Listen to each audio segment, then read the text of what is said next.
Assalamualaikum. Welcome to Shaping Tomorrow on IKIMfm. I'm Syafiq Borhanuddin, a fellow at the Institute of Islamic Understanding Malaysia, a think tank based in Kuala Lumpur, Malaysia. Alhamdulillah, for this episode, we are going to be discussing about the vision of scholarship as espoused by these two young scholars we have as guests today.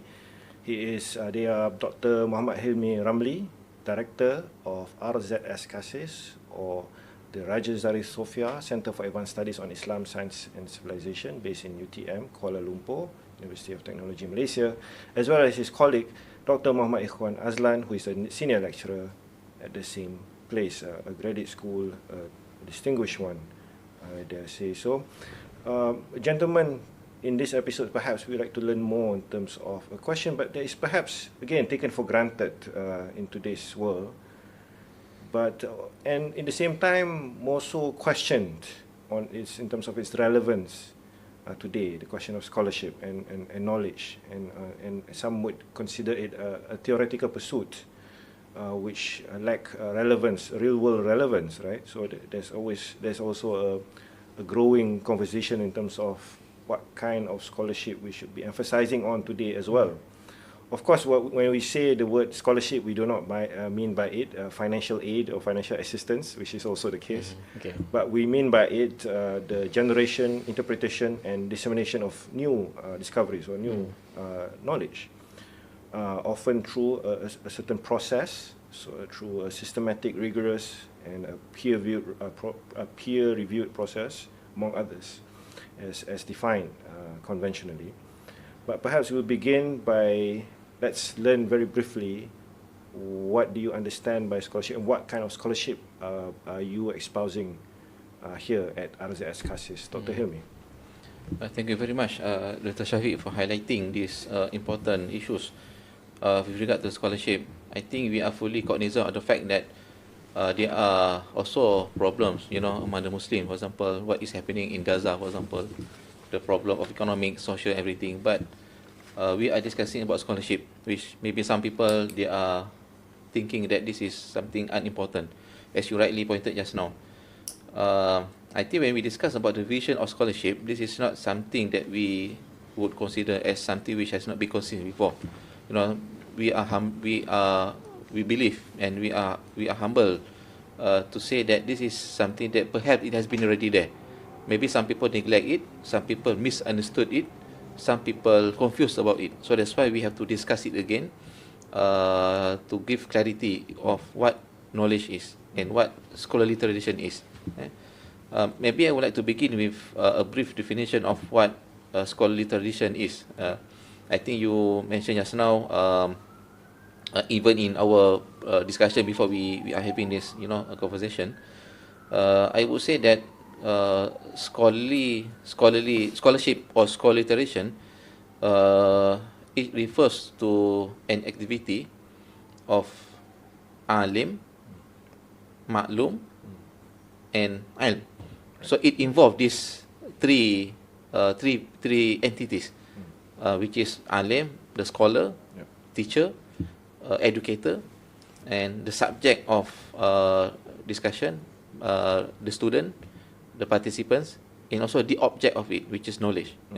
And of course, all these activities, they are, in our worldview, they are under the purview of God's knowledge. So that's why when we discuss about scholarship, when we discuss about scholarly tradition, we could also be saying this is also scientific or knowledge tradition or intellectual tradition. We cannot neglect the fact that God is there. So that's why knowledge, ultimately, it comes from God and it goes to God. Yes. So that's why I think that's the brief discussion. Yes, I think that's the basis or the framework where you're interpreting the very notion of scholarship. Correct. Itself is from the Islamic civilization. Yes. Dr. Ikhwan, so when we speak of scholarship in this sense, are you necessarily drawing only from the Quran and the Hadith, or how do you interpret the vast legacy of scholarship in Islamic history? Okay. Again, thank you very much, Dr. Syafiq, for having us here in the second episode. When it comes to knowledge and scholarship, I think we can agree that it is a universal phenomena. Right. that when we say Islam to be a religion of knowledge, it's based on knowledge. We're not saying that the other civilizations have no contributions to knowledge, of course. And in fact, humanity as a whole could be seen and defined as a being that is in possession of knowledge. And through their rigorous understanding of reality and themselves, they produce civilization. So they participate in this intricate order of being in this world in such a way that it influences the trajectory of history. It remolds certain regions and to its according to its own vision of what society and what civilization is supposed to be. Yes. So we often underestimate the role of knowledge and hence scholarship when it comes to civilizational issues. We sometimes some people they in dismissing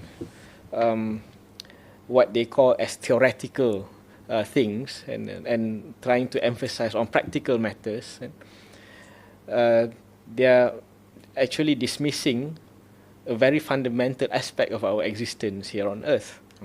Right? So we're not saying that being practical is wrong, and we're not saying that the call for to get things done, you need to be practical, and to be wrong. Right? Obviously, we have to be practical as well, right? In order for us to build civilizations, in order for us to function in society and in our nation to progress.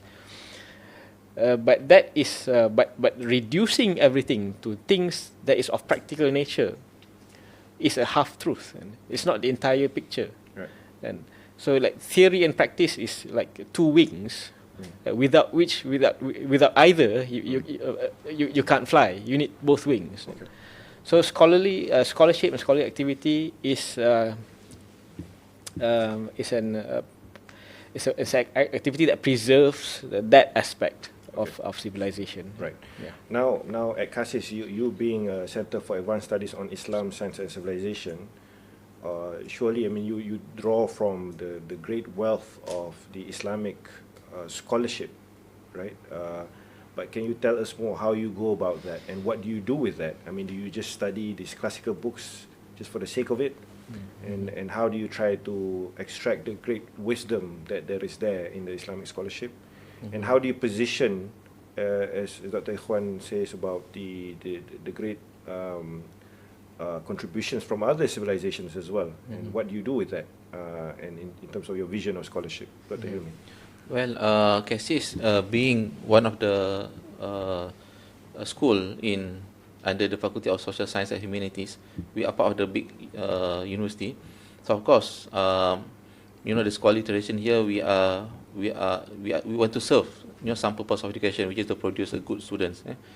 And being in university, UTM for example, there are many faculties of engineering, sciences, even a language academy, for example, they have their own lab, for example. CASIS, they are, I would say, it is like a lab, intellectual lab. When you are in physical lab, for example, in engineering, for example, you have equipment, you have tools, you have process, you have input, you have process, you have output. So the same also at CASIS. So we are considering this center as a lab, intellectual lab, because we study great ideas, great thinkers, not only among the Muslims but also from the West. So that's why when you are in a lab, you must have a minimum requirement. You must know how to use the tools, the equipment. So what are the equipments here at CASIS? Of course, it is language, for example. It is logic, for example. So you have to know how to use these tools and equipments. How you deal with the object, for example. For example, the object could be used, as you can see here, the libraries, the books, the manuscripts. So this part of the thing that we study. So that's why when we want to discuss about the nature of scholarship in Islam, for example, we cannot run away from study Islam not only as a religion but also as a civilization. So that's why when you study Islam as a civilization, you cannot run away from studying other civilization, because Islam is part of this whole great civilization. Yes. So that's why this is the thing that we expose to the students, and also we are inspired by our our professor here, the first founder director, the senior professor here. So we are learning from them. So that's why you can see some of the thesis here. When they study Islamic thought, for example, the field of study on Islamic thought, they must also be exposed to the Western thought, because they are not in isolation with the ideas. They are the thought of civilization. Right. So that's the thing. Maybe it answers your question. Yeah, and also I think you're trying to do something with those examination of ideas. Right. Of course, with all this laboratory that you have here, and I think Dr. Ikhwan, I think you're in your case, for example, you came from mathematics background, and then for your PhD at CASIS, before you became a formal staff here, you studied the classical works of Ibn Sina, for example, Al-Biruni. Why were you looking into that? I mean, in the context of today. Yeah, but the lab analogy is very interesting. Perhaps let me highlight another aspect that distinguishes a physical lab that engineers and physicists and chemists work in, and the kind of intellectual lab that we work in. Because the physical lab, when you do experiments and you see results and you adjust your hypothesis based on the results. Okay, but when your lab is the entire history of civilization and all the great ideas of scholars and thinkers of the past, and the hypothesis or the theories the conclusions that you want to produce would take effect, would take time, requires time to take effect. Right. The scientific methodology must be slightly different, because you can't experiment with history and then it destroyed the world, so let's change our variable. You can't do that. And yet you still have to produce theories, you still have to produce conclusions, you have to produce decisions that can inform policymakers, and also basically general decisions that we can make, and that would determine our civilizational discourse and direction. So that is give some examples. I mean, how exactly do you intend to inform present day problems, or people who are in the practical world? Perhaps they may ask, I mean, yes, granted, but how do you go about filling the gap that we have right now? Yeah, well, with your scholarship vision. So now it's a different question. And yeah, I mean, the thing is with studying history is that we quickly realize that we're not that novel. It's very difficult to be novel. A lot of things that is happening has happened before, and that is a student of history would realize that very quickly. When we thought that once if we faced with a maybe like a socio-political conundrum at the moment, so we don't know what to do about it, and perhaps we should do this and that. And when you study history, it happened 200 years ago, it happened 50 years ago, it happened in this place, in that place. It's just part of human nature. So what you can get from history is that if a physicist, they are looking for physical constants and what remains, and with all the changes that we observe in natural phenomena, but what remains, the physical constants. And when you study history, you're trying to figure out what remains. With all the changes and ups and downs of civilizations, but what remains? What is still there throughout the ages? And human nature, human tendency to maybe corrupt, the human tendency to upon seeing corruption, there will be someone who would try to do reform, or to make islah, to make to reduce the corruption, and you start seeing historical constants. these historical constants, they're not mathematical. This is another thing, because when we say constant, and then suddenly people demand from us, can we give like a one passage of a formula by which if you abide by this, we can never go wrong. You can't do that. But what you can arrive at is that some insights on human nature and predicament in such way that it informs you of what to do given a particular situation. Because you know that if the conditions is of such, then throughout history, human nature and human our habits always would lead us to a certain direction. So that insight is significant. I cannot give you specifics because the nature of the subject matter is not a mathematical science. It's not like because the situation that presents itself is never a duplicate of whatever that is in the past. It requires some imagination to see that fundamentally they are of the same sort, of the same nature. Okay. So Hilmi, perhaps you can share with us some of the concrete research that you've done over the years in this graduate school, RZS-CASIS. In terms of surely you're not just looking into the academic study of history only in this center, in terms of when you speak of scholarship. Surely it seeks to continue to solve the problems that we are facing today. Correct. And I was wondering whether you could share some examples of. Yeah, of course. We at CASIS, we are trained by our professors, especially the first founder, first director, that anything we do in our research, our study, we want to solve Muslim problem first. Right. And of course, the problem is it could be conceptual problem, it could be practical problem. Okay. So that's why the manifestation of this effort must be in the thesis. Even though we study ideas, which is some people think this is not practical, but it must have some implication to it. Maybe the practical implication. Yeah. The practical implication could be not necessarily in the form of you involved directly with the problem solving, but it could also, in a sense, of clarifying issues. Or it could also be possible in terms of you put the thing in the right place, for example. So it solves already the problems. So that's why we must have we must be able to distinguish what do we mean by ideal and also practical. Yeah. Because sometimes by virtue of understanding good ideas from great works, and then we choose not to read unnecessary works or bad works, I think it's already practical. So there's already the distinguished aspect of practicality and also the ideal part. Perhaps you could show us a selection of some of your research, the outcome of your research. Okay, I vision. think here we have some example of thesis that we produced since our inception, 2011. Yep.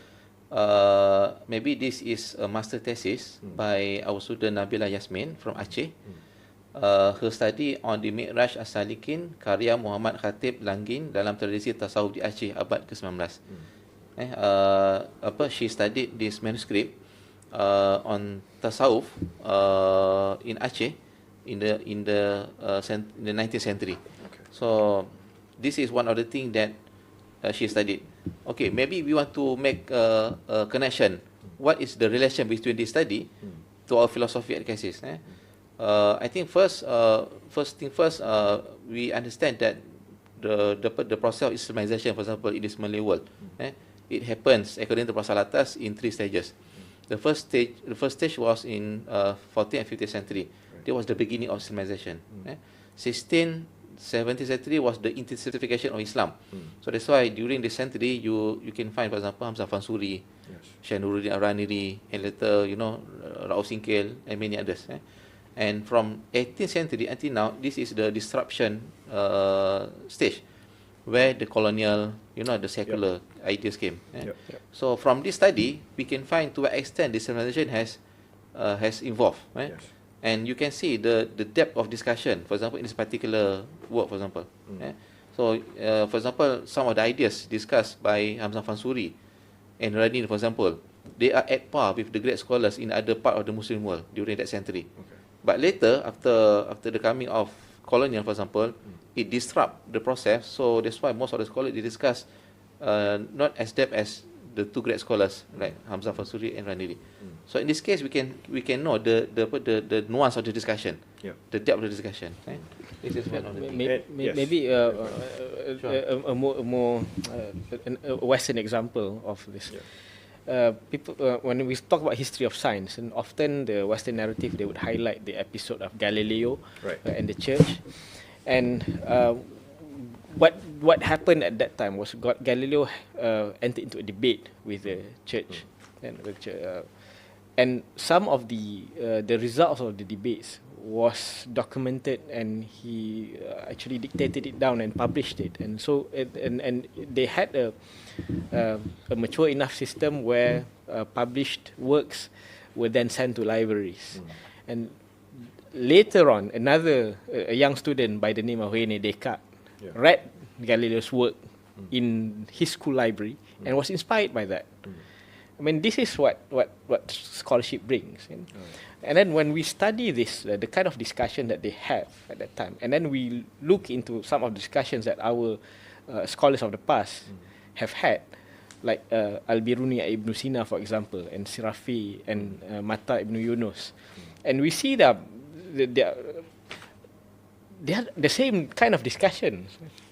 I mean, throughout the ages, and the same issues, when discussed in from different aspects, but and we need to be able to situate the positions of these ideas in a large framework, historical framework, and surely in this part of the world, such conversations and such scholarly work was also produced, and until we map it out, until we systematically categorize it and systematically study and put them their due, give them their due and put them in the proper place, we will not have a just picture of history of scholarship in this region. That's indeed, without doubt, I think many people can agree the importance of that. In fact, I think today, in the political world, global political world, the history has been used as a tool, as a weapon, has been weaponized to rewrite other people's history for their own political interests and agendas, right? To that extent, and therefore we can, I think, definitely see the great need and urgency for Muslims to write their own history, especially when for the longest time it's not the Muslims who are writing their own history. Therefore, there's a very different interpretation. But can I bring another question in relation to that? While we can see the value in that in terms of scholarship, some will also question in terms of how does this contribute to expanding the boundaries or frontiers of knowledge? Because especially today, with new developments in the world, especially technological developments with AI and whatnot, I think people are demanding for more in terms of expanding the frontiers of knowledge. How would you respond to that, based on your vision of scholarship?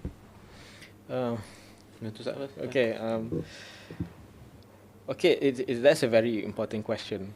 When we say we should study the past and study great ideas of the past, we're not saying that we should live in the past, and we should not study them just for the sake of studying and for the sake of documentation.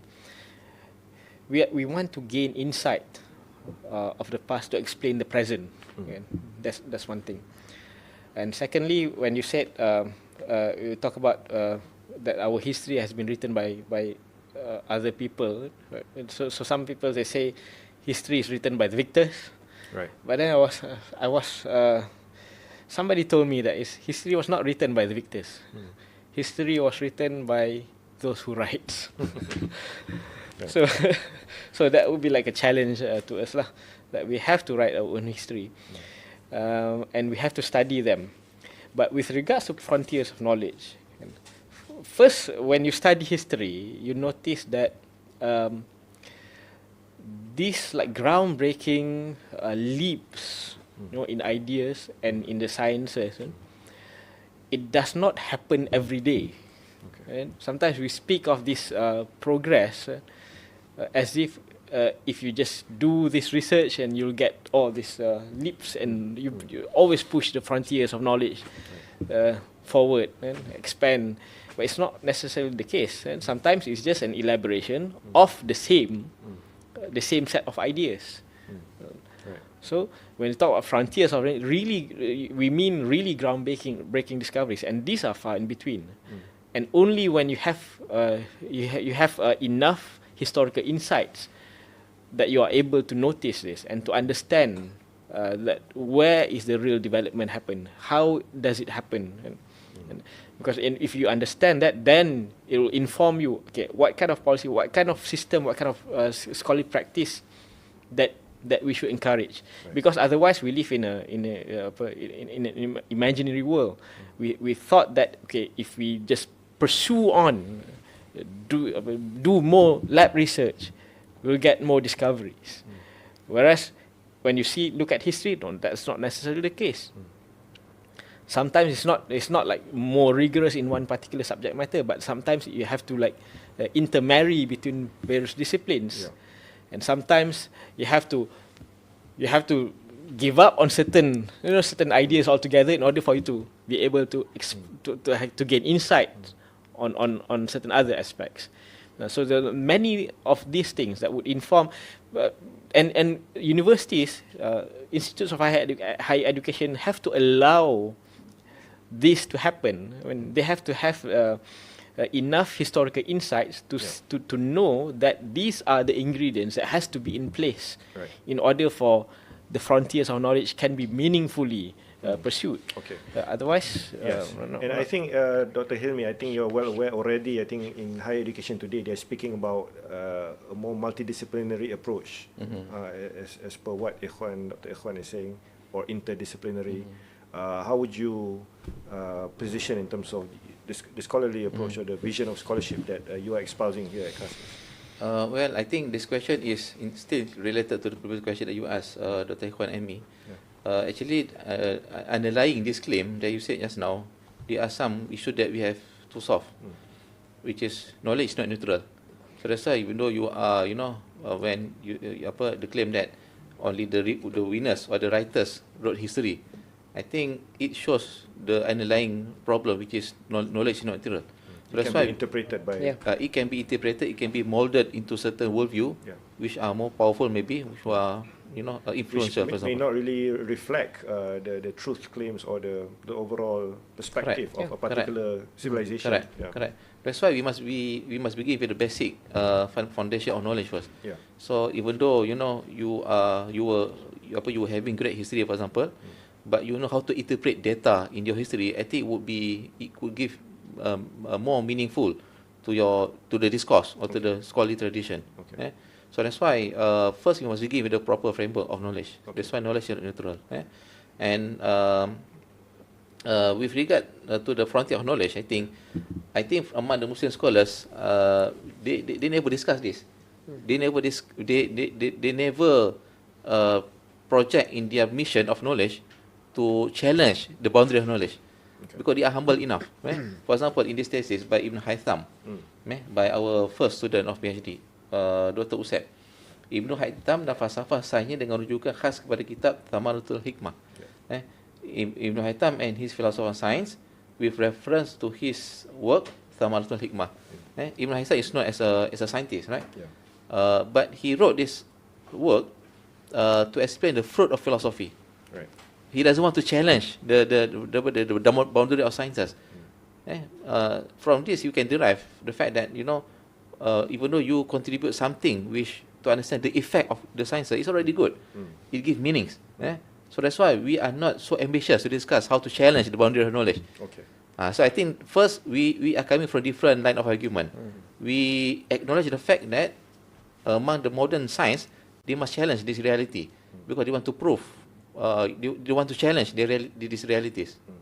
So that's why it comes to your question, the following question, the nature of new nomenclature, for example, multidisciplinary, interdisciplinary, because they lost the knowledge maps.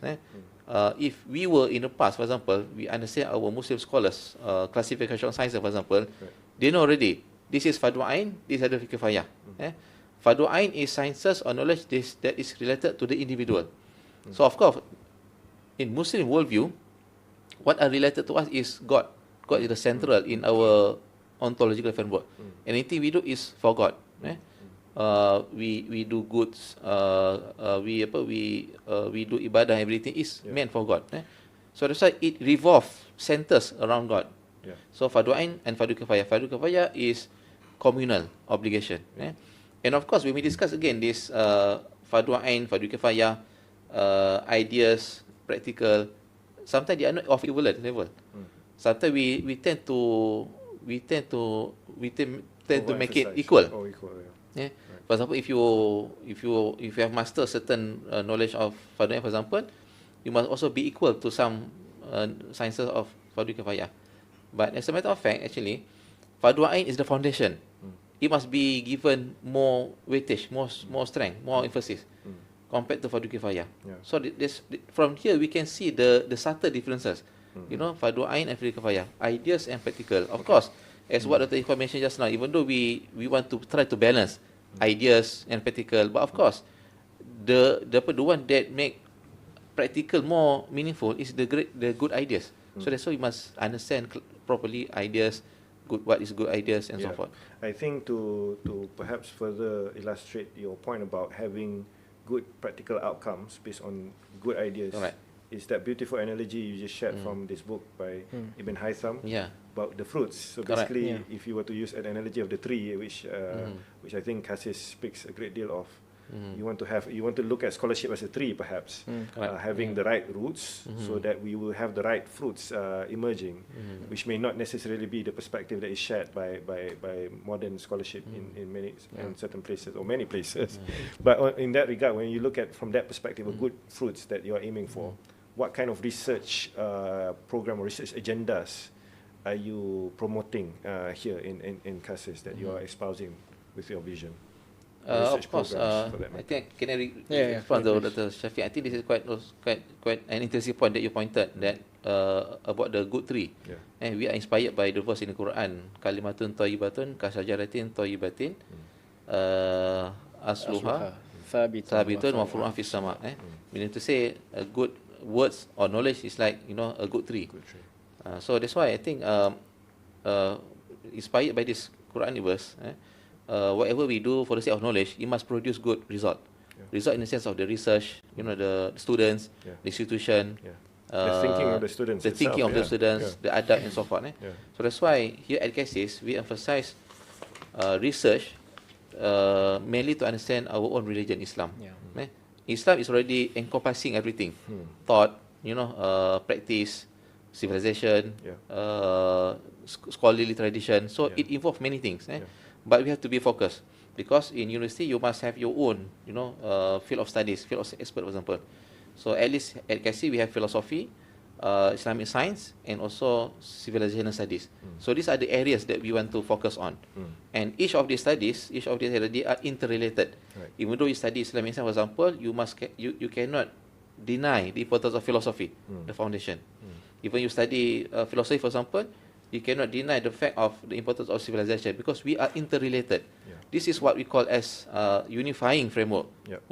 And again, as you said just now, the idea of interdisciplinary, multidisciplinary, they are trying to engage with different sciences. But if you check our great scholars in the past, they have already discussed this in the Mabadi al-Ansharah, the 10 principles of knowledge. They have definition al-had, they have masalah, they have nisbah. Nisbah is actually the interdisciplinary. You must be able to connection. They are not in isolation.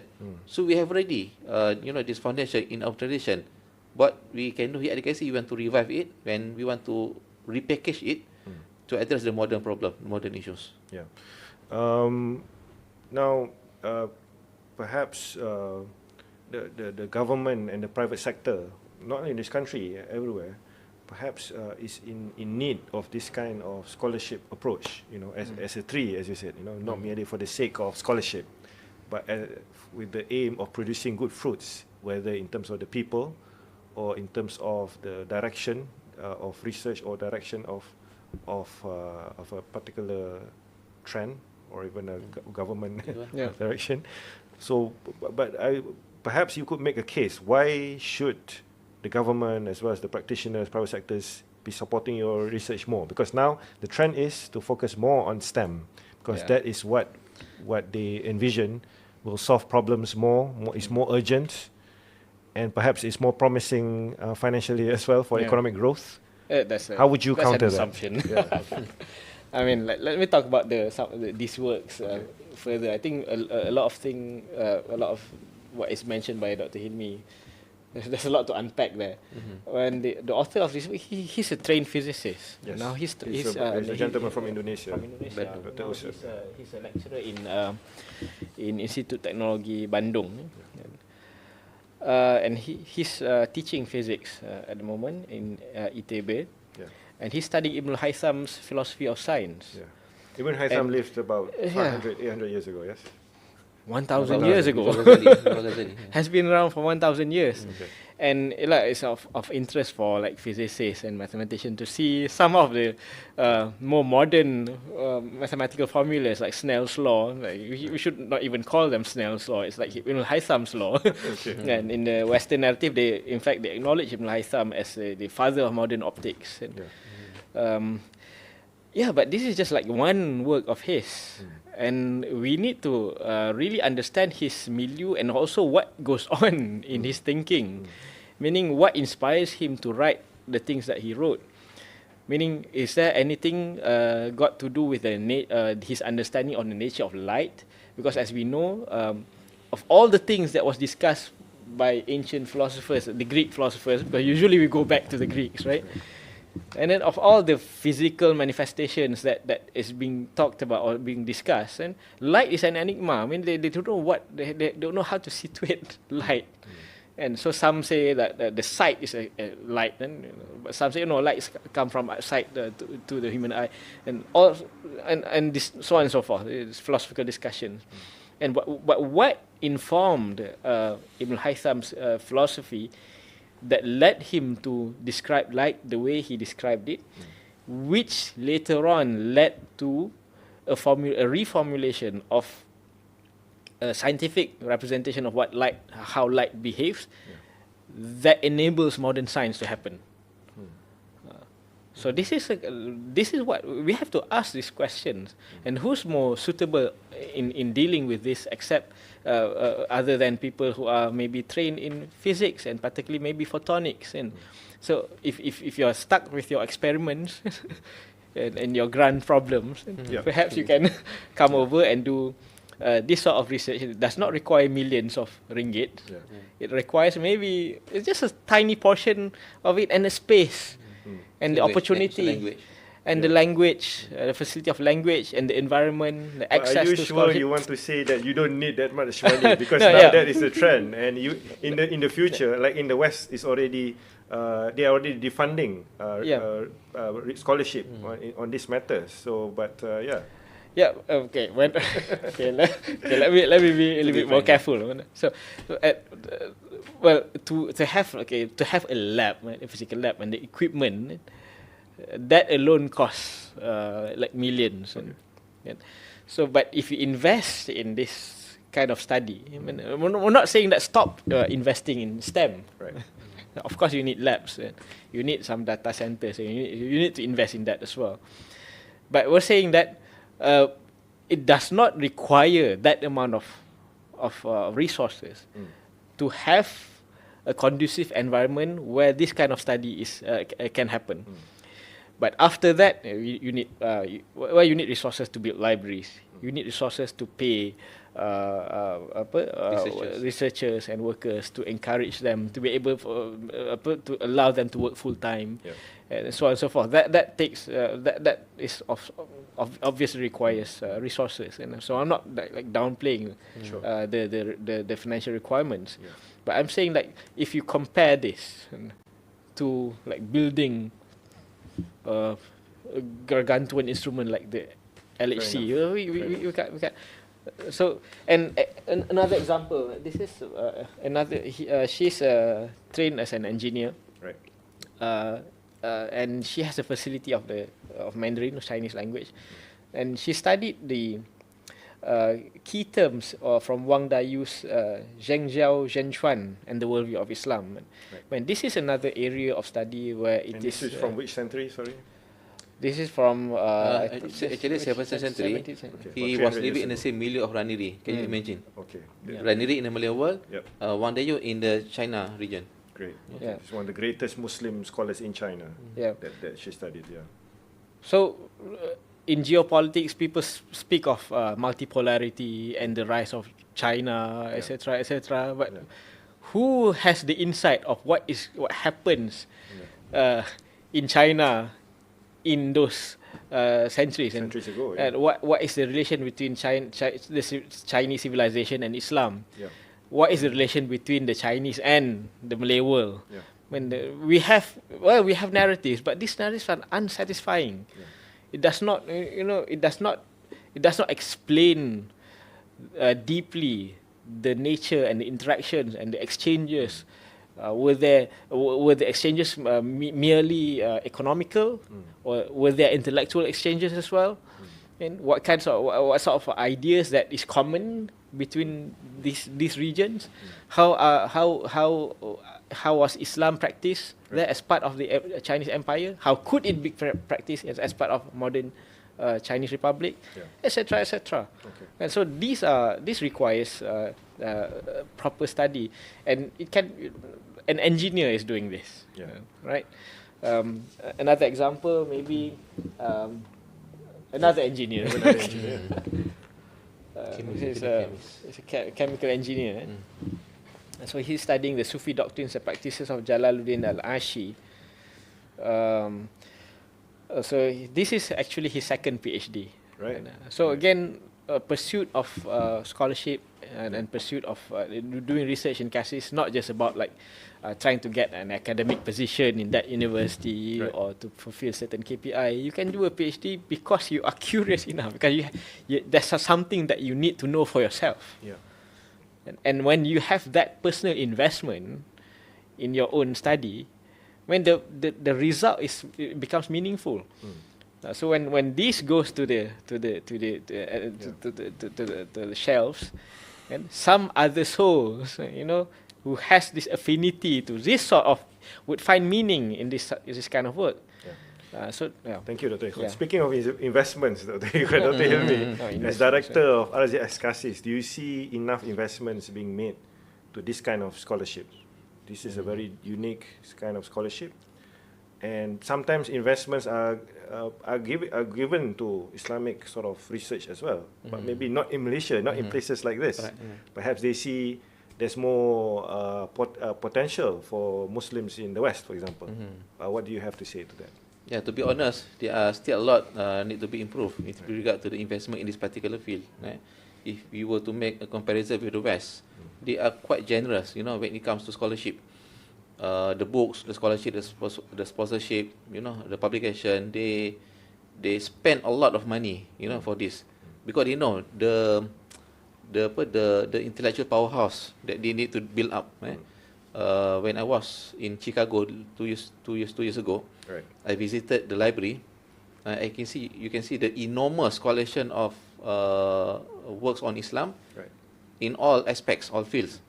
Tasawwuf, history, even in some subfield, maghazi, everything. So there are a lot. Some of the books that are not available here, they are available there. So you can see they want to possess this, because once they have this possession of these works, they can invite good scholars to come, good researchers, good students, and they can discuss, and they can test the ideas, they can produce things. So that's why we must also be strategic when it comes to building a proper high institution. So CASIS, actually we are actually making towards it.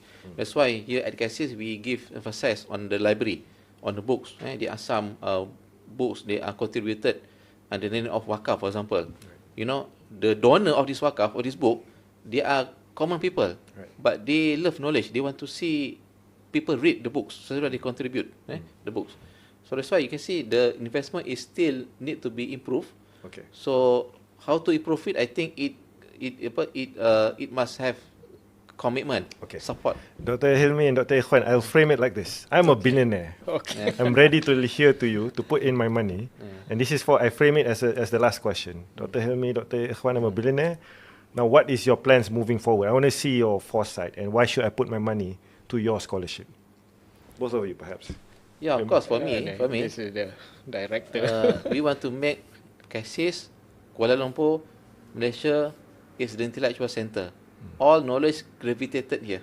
Right. So that's Intellectual why center of this region or I think the world, the Muslim world, especially, and the whole world. Okay. We have already the ingredients, we have the history, we have the adab. Yeah. So we must be able to, package it and make it properly, and then we sell to the world. Right. MashaAllah. I mean, I'm a billionaire, remember? Let me tell you another story. Billionaires, they like stories. Right. Another work by a Singaporean. He's a mathematics teacher. He teaches in a Catholic school. And this thesis has been published in the form of a book.